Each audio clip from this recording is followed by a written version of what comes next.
रहेंगी। बट आज का जो हमारा सेशन है वो होने वाला है सेलर ऑनबोर्डिंग के बारे में, कि सेलर को ऑनबोर्ड क्या कैसे करना है, क्या प्रोसेस होता है, क्या क्राइटेरिया होता है, रिक्वायरमेंट्स क्या-क्या हैं सेलर ऑनबोर्ड करने के। आप अपने सेलर्स को कैसे, उसकी रिक्वायरमेंट को कैसे एनालिसिस कर सकते हो, ठीक है? तो जैसे कि आप मेरी स्क्रीन पे देख पा रहे हैं, आज हम उसका एक इंट्रोडक्शन है, एक छोटा-सा ओवरव्यू डिस्कस करेंगे सेलर ऑनबोर्डिंग से रिलेटेड। और साथ में अगर आपको कोई भी क्वेरी आती है, तो जैसे कि आप चैट बॉक्स में टाइप कर सकते हैं। आते हैं हम अपने सबसे पहले सेलर ऑनबोर्ड करने से पहले आपको हमेशा अपने बिज़नेस का क्लियर होना चाहिए, आपको पता होना चाहिए कि आप किस बिज़नेस में हैं। इससे पहले हम जो अभी डिस्कस करेंगे वो करेंगे इंट्रोडक्शन टू ड्रॉप शिपिंग, कि ड्रॉप शिपिंग क्या होता है। आई गेस आप सब अभी तक अवेयर होंगे कि ड्रॉप शिपिंग क्या है, बट एक बार मैं फटाफट इसको रीड आउट कर देती हूँ कि ड्रॉप शिपिंग क्या है। Drop shipping is a retail method where the seller doesn't keep inventory.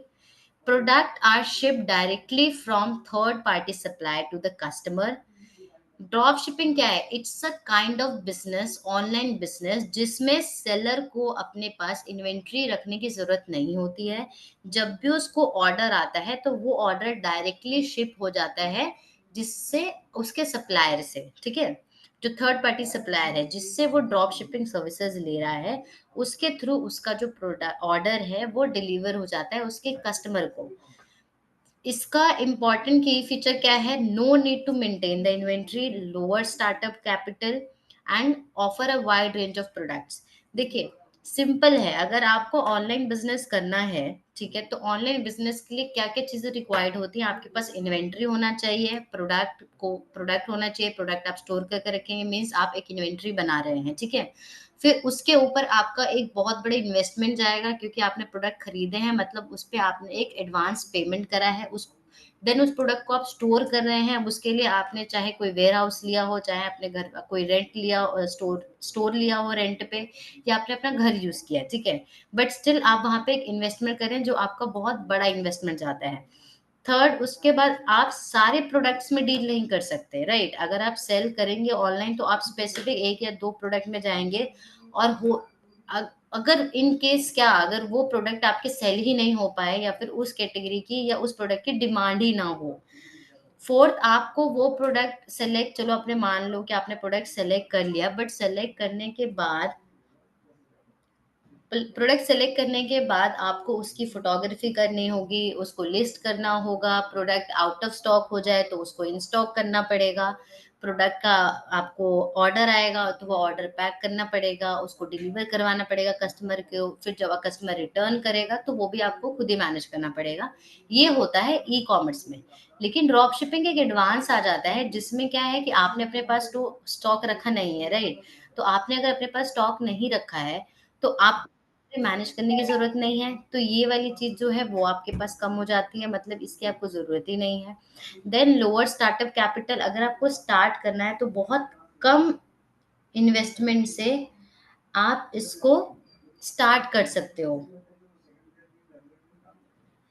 ठीक है, बहुत कम, मतलब क्योंकि आप कोई प्रोडक्ट खरीद के उसको स्टोर नहीं कर रहे हो, मतलब उस पे कोई एडवांस इन्वेस्टमेंट नहीं कर रहे हो आप। तो आपने क्या किया, आप सिर्फ सर्विस ले रहे हो, एक छोटी-सी इन्वेस्टमेंट से ही आप वो सर्विसेज़ को एक्सेस कर रहे हो और अपना बिज़नेस स्टार्ट कर रहे हो। ड्रॉप शिपिंग का बेस्ट जो है वो ये है कि आपको वाइड रेंज ऑफ प्रोडक्ट्स मिल जाते हैं, मतलब लिमिटेड नहीं है प्रोडक्ट्स आपके पास। ठीक है, ऐसा नहीं कि सिर्फ 1 या 2 प्रोडक्ट में ही आप सेल कर रहे हो, आपके पास यहाँ पे बहुत सारे ऑप्शंस हो जाते हैं।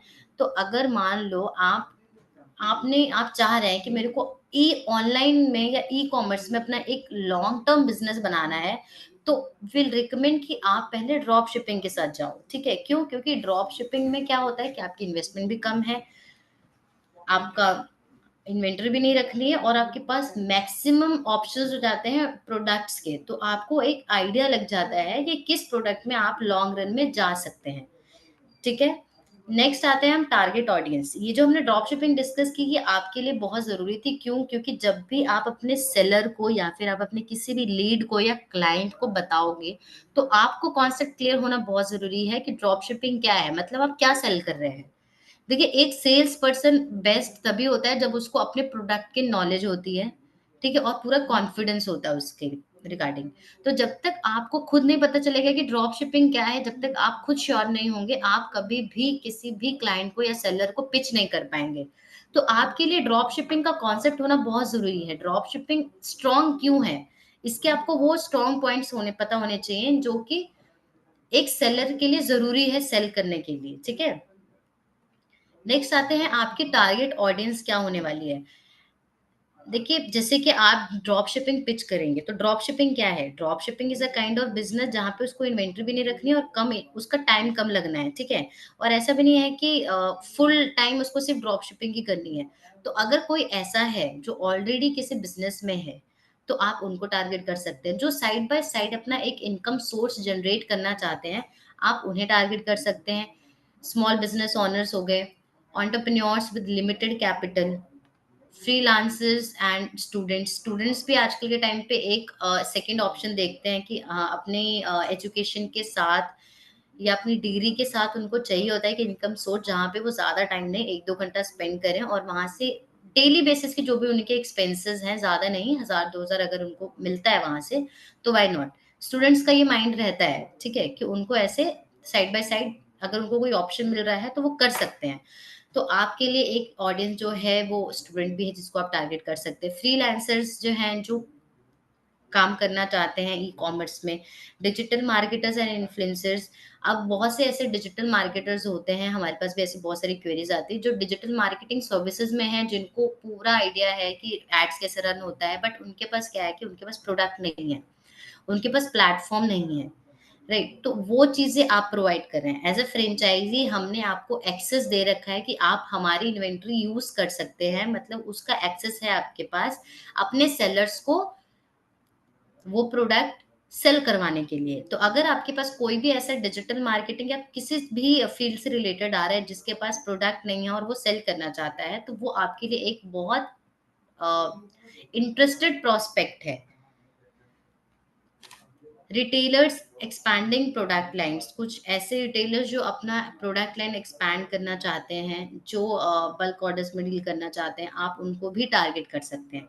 इसके साथ में आप उन लोगों को भी टारगेट कर सकते हैं, जैसे आपके नोन में अगर कोई मान लीजिए फॉर एग्जांपल कॉर्पोरेट में है, ठीक है? तो आपको जैसे हमें आपको पता है कि ड्रॉप शिपिंग के अलावा प्रिंट ऑन डिमांड का ऑप्शन भी है, तो आप कॉर्पोरेट जो होते हैं उनको भी आप टारगेट कर सकते हैं प्रिंट ऑन डिमांड के लिए। नेक्स्ट आते हैं प्रोडक्ट लिस्ट। अब जो टारगेट ऑडियंस मिल गई आपको, अब जब भी आप किसी भी क्लाइंट से बात करते हैं या करेंगे, तो सबसे पहले जो आता है वो आता है कि किस प्रोडक्ट में उनको सेल करना है, मतलब उनको कौन कौन से प्रोडक्ट्स मिलने वाले हैं। इससे पहले अगर आप सभी ने एक ट्रेनिंग सेशन अटेंड किया होगा, तो उस ट्रेनिंग सेशन में हमने डिस्कस किया था एफएक्यू, ठीक है? एफएक्यू हमने डिस्कस किया था, फ्रीक्वेंटली आस्क्ड क्वेश्चंस, कि कौन से क्वेश्चंस होते हैं जो सेलर्स पूछते हैं जो आपको पता होना चाहिए। उसमें भी हमने ये चीज़ कवर करी थी। बट अगेन अगर आपने वो नहीं अटेंड किया है, तो उसका अगेन जो नेक्स्ट ट्रेनिंग सेशन होगा उसमें आप कर सकते हैं अटेंड। तो अभी हम आते हैं प्रोडक्ट लिस्ट पे। प्रोडक्ट लिस्ट में ये है कि कौन-कौन से प्रोडक्ट्स जो हैं वो आपको मिलने वाले हैं सेल करने के लिए, मतलब जो आप अपने सेलर्स को देंगे और आपके सेलर्स उसको सेल करेंगे, ठीक है? तो जो उनको प्रोडक्ट्स मिलने वाले हैं जिसका एक्सेस उनको मिलेगा, होम एंड किचन के प्रोडक्ट्स हैं, electronics, health and beauty, handicrafts, screen guards, t shirt, footwear, bags and wallets and more.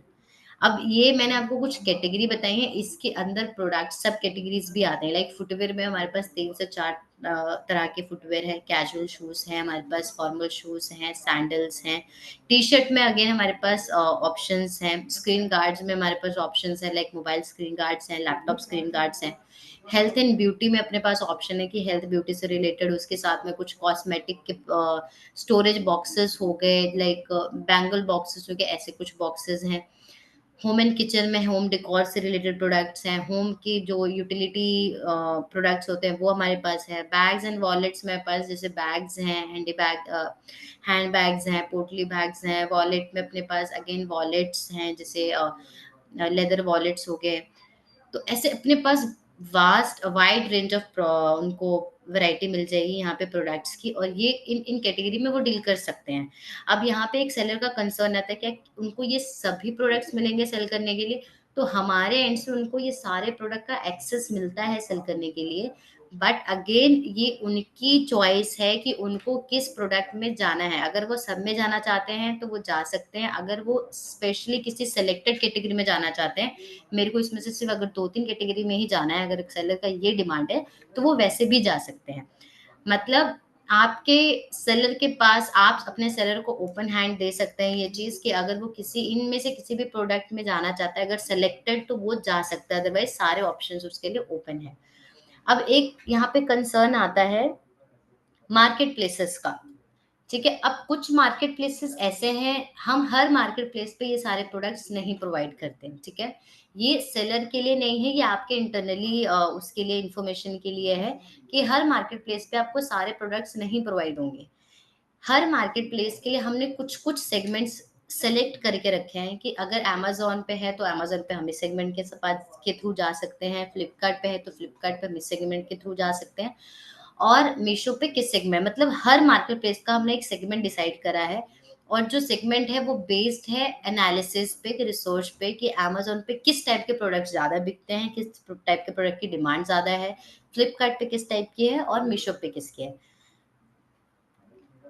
Benefits of drop shipping का बेनिफिट जो है वो आप सबको पता ही होगा, हमने स्टार्टिंग में भी डिस्कस किया था कि लो स्टार्टअप कॉस्ट है, बहुत कम इन्वेस्टमेंट है। आप में से कुछ लोग ऐसे हैं जो सेलर्स को सेल कर रहे हैं, मतलब अपना ड्रॉप शिपिंग का सर्विस उन्होंने स्टार्ट कर दिया 10,000 से, और कुछ लोग 20,000 में भी सेल कर रहे हैं, कुछ लोग 30,000 में भी सेल कर रहे हैं, राइट? तो सबका अपना अपना तरीका है सेल करने का। लेकिन अगर कोई भी सेलर आता, अगर वो ऑनलाइन सेल करता है, ई-कॉमर्स में जाता है, तो उसका इन्वेस्टमेंट लाखों में होता है। यहाँ पे वो थाउज़ेंड्स में इन्वेस्ट करके अपना ड्रॉप शिपिंग का बिज़नेस स्टार्ट कर सकता है। स्केलेबिलिटी है, अगेन मैक्सिमम प्रोडक्ट्स मिल रहे हैं, तो उसको एक आइडिया लग जाएगा कि किस कैटेगरी में उसका जो स्टोर है, वो स्केल कर सकता है, वो फॉर लॉन्गर पीरियड के लिए। रिड्यूस्ड रिस्क, अगेन आपने, मतलब आपका जो सेलर आएगा वो आपको एक सर्विस फीस दे रहा है, और वो कोई भी प्रोडक्ट अपफ्रंट खरीद के नहीं रख रहा है। मतलब उसको जब जब ऑर्डर आएगा वो तब उसका एक होलसेल अमाउंट पे करेगा, साथ में पैकेजिंग शिपिंग, और हमारी टीम उसको पैक करके शिप कर देगी। मतलब उसको बल्क में प्रोडक्ट खरीद के स्टोर करने की जरूरत नहीं है, तो उसको वहां पे रिस्क नहीं है। फ्लेक्सिबिलिटी है, अगेन जो सेलर है उसका काम क्या है, उसका काम है कि जब उसको ऑर्डर्स आएँगे, वो ऑर्डर्स हमको टाइमली फॉरवर्ड कर देगा, ठीक है? फॉरवर्ड कर देगा और हमारी टीम उसको पैक करके शिप करेगी। तो वहाँ पे आपको क्लियर करना है कि आपके जो सेलर की रिस्पॉन्सिबिलिटी है, वो इतनी ही है कि उसको जब-जब ऑर्डर आएँगे, वो हमको फॉरवर्ड कर देगा। तो उसके पास मैक्सिमम टाइम है, वो अपना मार्केटिंग वगैरह पे फ़ोकस कर सकता है। फ्लेक्सिबिलिटी है, तो कहीं से भी हम अपने ऑर्डर्स को फॉरवर्ड करने के लिए, जैसे आप सब अवेयर होंगे कि आपको एक सॉफ्टवेयर दिया जाता है। तो वो सॉफ्टवेयर आपके सेलर को भी मिलता है। बस उसी सॉफ्टवेयर को यूज़ करके उसने हमें ऑर्डर्स आगे फॉरवर्ड करने होते हैं। फोकस ऑन मार्केटिंग, आपके सेलर के पास इनफ टाइम है, वो अपनी मार्केटिंग पे फोकस कर सकता है, बिकॉज़ जो उसका लॉजिस्टिक है वो हमारे थ्रू मैनेज हो रहा है।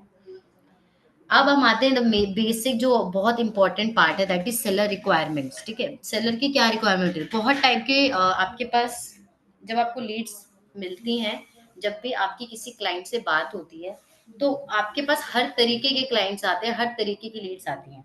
अब उसमें कुछ लोग ऐसे होते हैं जो सिर्फ प्रोडक्ट्स देख रहे होते हैं कि मेरे को सिर्फ प्रोडक्ट्स चाहिए, मतलब उनका जो मेन एम है that is product only, product source करना है उन्होंने। कुछ लोग ऐसे आएंगे जो कहेंगे कि सब मुझे तो सिर्फ प्रोडक्ट्स चाहिए, ठीक है, बाकी सारी चीजें मैं कर लूंगा, मतलब मेरा ही डिलीवरी पार्टनर होगा, मैं आपका एड्रेस दे दूंगा, वो आएगा आपके यहाँ से पैकेट उठाएगा और डिलीवर कर देगा।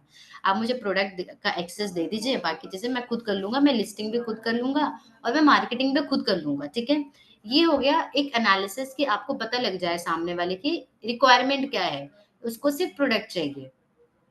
उसके हिसाब से आप अपने बिजनेस प्लान को चेंज कर सकते हो कि अगर उसको सिर्फ प्रोडक्ट चाहिए, वो लिस्टिंग भी खुद कर लेगा, तो हम उसको किस तरह से कितने में क्लोज कर सकते हैं। नेक्स्ट, कुछ लोग के पास ऐसे लोग भी आते होंगे जो मैन्युफैक्चरर होते होंगे या फिर रीसेलिंग या होलसेलर होते होंगे, ठीक है? तो इस केस में आपको क्या करना है? देखिए, ये भी ऐसा नहीं कि ये आपकी टारगेट ऑडियंस नहीं है, ये भी आपकी टारगेट ऑडियंस बन सकती है। जैसे मैंने अभी आपको ऊपर बताया कि प्रोडक्ट वाला भी आपका एक टारगेट ऑडियंस है, कि वो सिर्फ प्रोडक्ट चाहिए तो आप उसको कर सकते हैं पिच, ठीक है। मैन्युफैक्चरर है, रीसेलर या होलसेलर है, वो भी आपके लिए यूजफुल है। क्यों? क्योंकि लेट सपोज हो सकता है कि कोई ऐसा मैन्युफैक्चरर मिल जाए आपके को जिसकी प्रोडक्ट्स जो हैं वो इन डिमांड है। तो आप क्या कर सकते हैं, आपको अगर कोई भी ऐसा लीड मिलती है तो आप सिंपली हमसे कनेक्ट कर लीजिए। हम उनसे एक मीटिंग रख लेंगे, एक बार हम उनके प्रोडक्ट को समझ लेंगे, प्रोडक्ट की मार्केटिंग रिसर्च कर लेंगे कि क्या है मार्केट में, इसकी डिमांड है या नहीं है। अगर अपने को लगता है बढ़िया है तो हम इनके साथ आगे काम कर सकते हैं, इनके प्रोडक्ट को लिस्ट करके सेल करने का। ठीक है, मतलब ये आपके बेसिकली ये आपके कैटलॉग को क्या करेगा, ये अपलिफ्ट कर देगा आपके कैटलॉग को, आपका कैटलॉग थोड़ा बढ़ जाएगा उससे।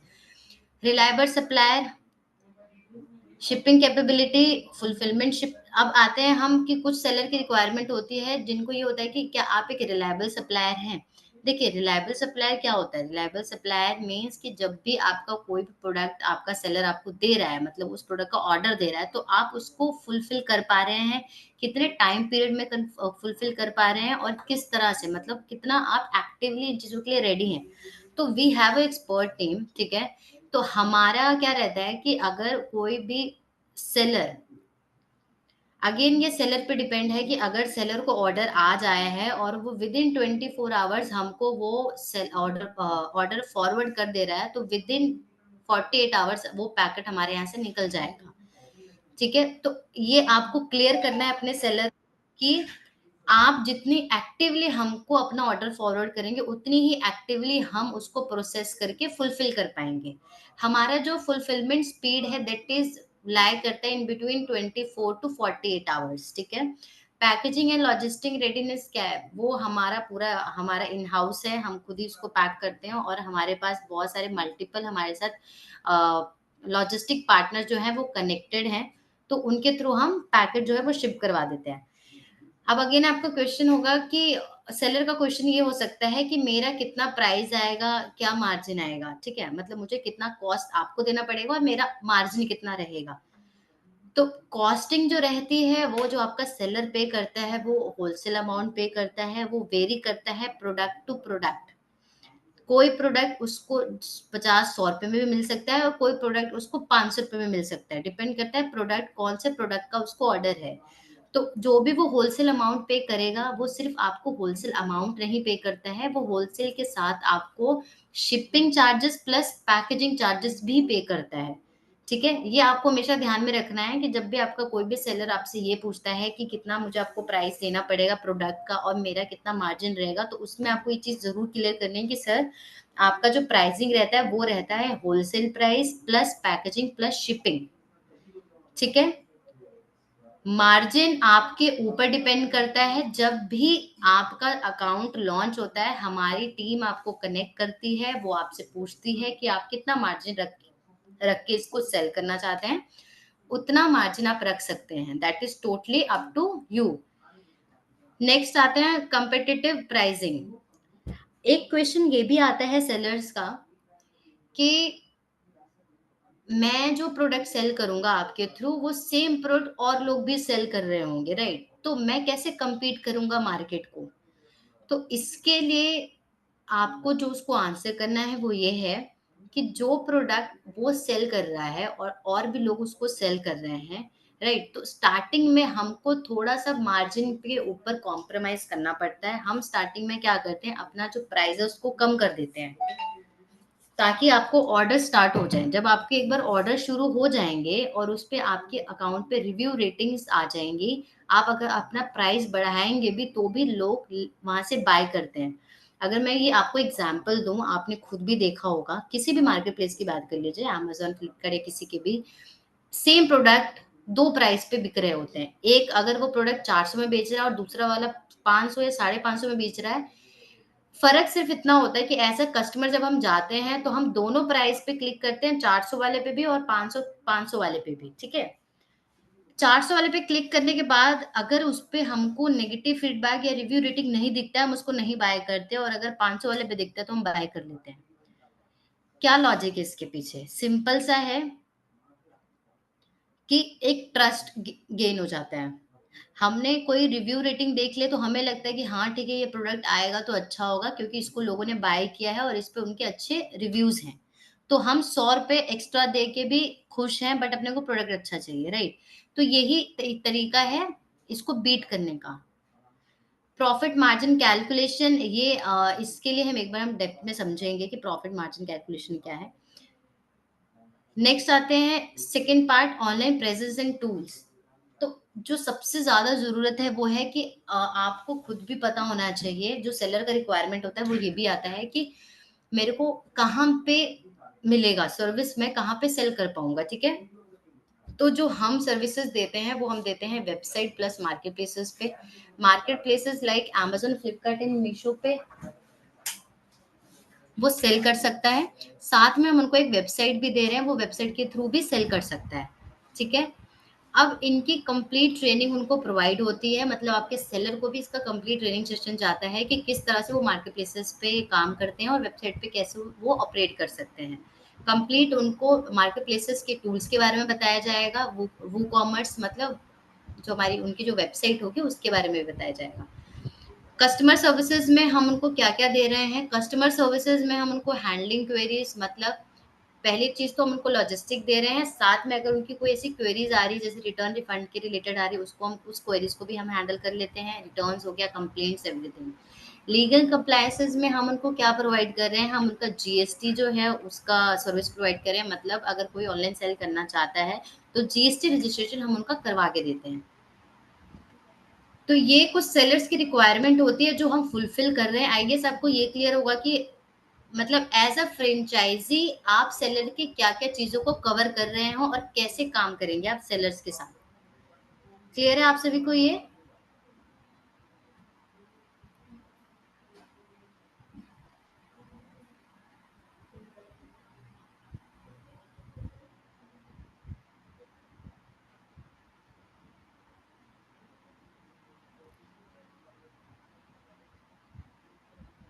परफेक्ट।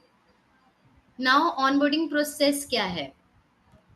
जब भी आपका कोई भी सेलर रजिस्टर्ड होता है या वो एग्री कर रहा है, ही इज़ इंटरेस्टेड, वो आपसे आपका सर्विस लेना चाह रहा है, तो आपको सिंपली क्या करना है, आपको उनको एक मेल ड्रॉप करना है जिसमें उनका सर्विस प्लान रहेगा कि किस सर्विस में वो जाना चाह रहे हैं।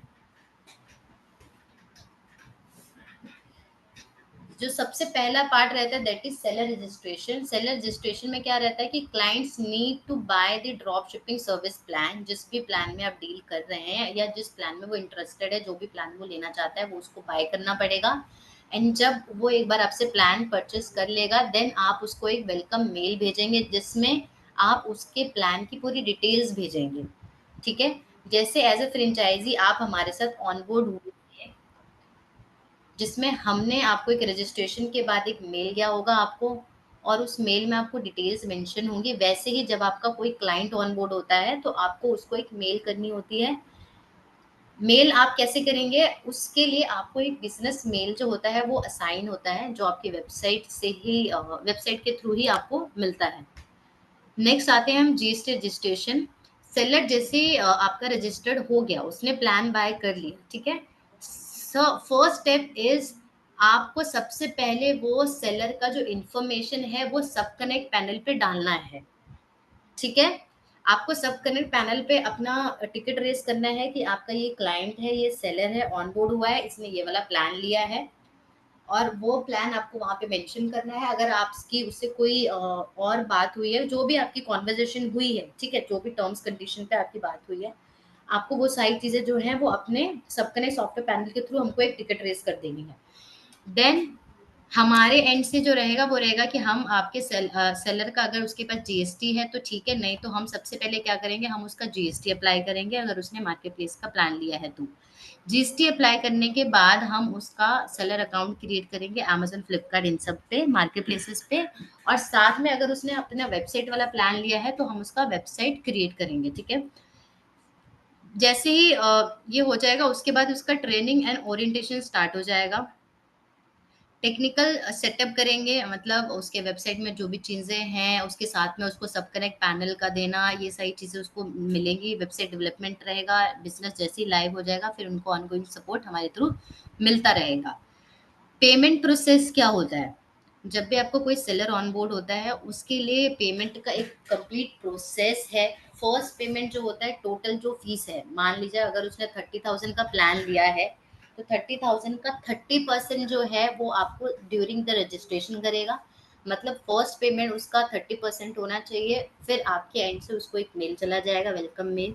हमारी टीम जैसे उसको ये 30% आ जाएगा, आपको आ जाएगा, हमारी टीम एक्टिवली उसका जीएसटी रजिस्ट्रेशन स्टार्ट कर देगी और उसका डोमेन बाय कर लेगी। ठीक है, जैसे ये दोनों चीजें हो जाती हैं, वेरी नेक्स्ट स्टेप जो होता है that is second payment step, और उसमें अगेन 30% वो आपको पे करेगा, जिसमें हम उसकी वेबसाइट पे काम करना शुरू कर देंगे। ठीक है, वेबसाइट डेवलपमेंट स्टार्ट हो जाएगा। थर्ड पेमेंट वो हमसे हमें मतलब आपको तब करेगा, तो 40 जो रिमेनिंग 40% रह जाएगा वो तब करेगा जब उसकी वेबसाइट कंप्लीट हो जाएगी और मार्केट प्लेसेस पे रजिस्ट्रेशन हो जाएगा, मतलब अमेजोन वगैरह पे उसको लिस्ट उसका अकाउंट सेटअप हो जाएगा।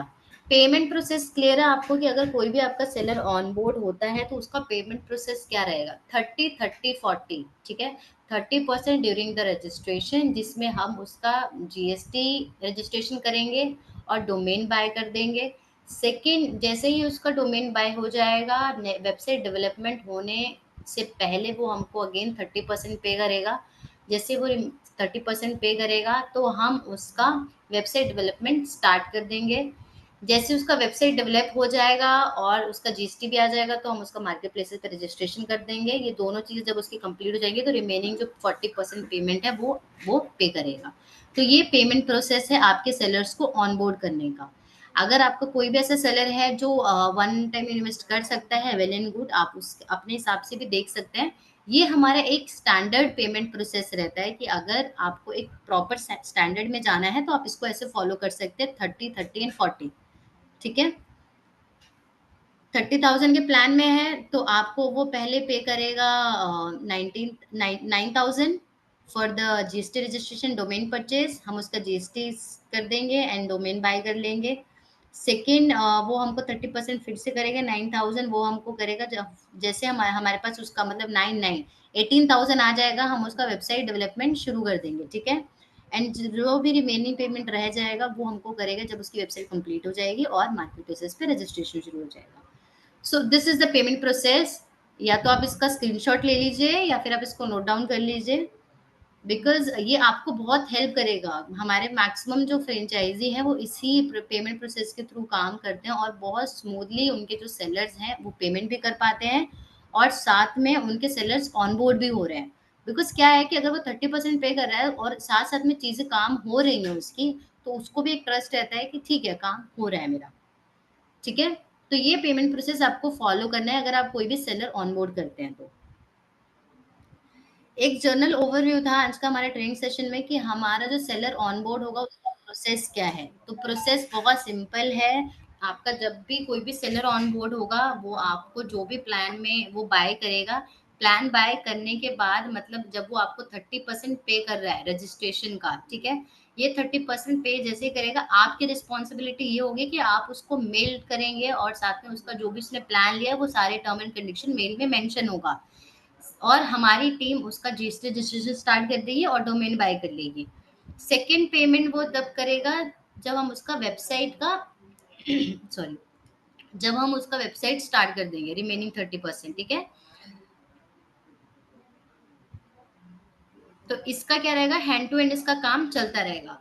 सो जैसे उसका फुल पेमेंट आ जाएगा 40%, मतलब ये पूरा 100% कंप्लीट हो जाएगा, देन हम उसका जो अमेजोन स्टोर है, मार्केट प्लेसेस पे स्टोर जो बना है और जो वेबसाइट है, ये दोनों चीजें उसकी लाइव हो जाएंगी।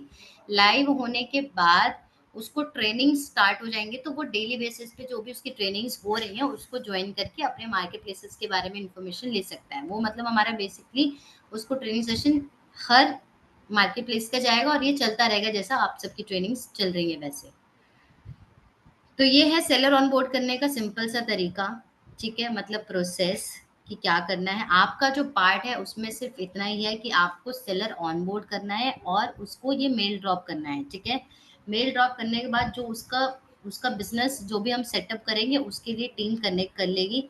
बट आपको अपना सेलर ऑन बोर्ड जो करना है उसका प्रोसेस आपको ध्यान में रखना है। सेलर ऑनबोर्ड करने के बाद आपको मेल ड्रॉप करना है। जैसे उसका पेमेंट आता है, मेल ड्रॉप कर दिया आपने, उसके बाद आपने हमें टिकट रेज़ करनी है, हमें इन्फॉर्म करने के लिए कि ये वाला सेलर जो है वो ऑनबोर्ड हुआ है, ये वाला प्लान उसने लिया है, ये टर्म एंड कंडीशन है, ठीक है?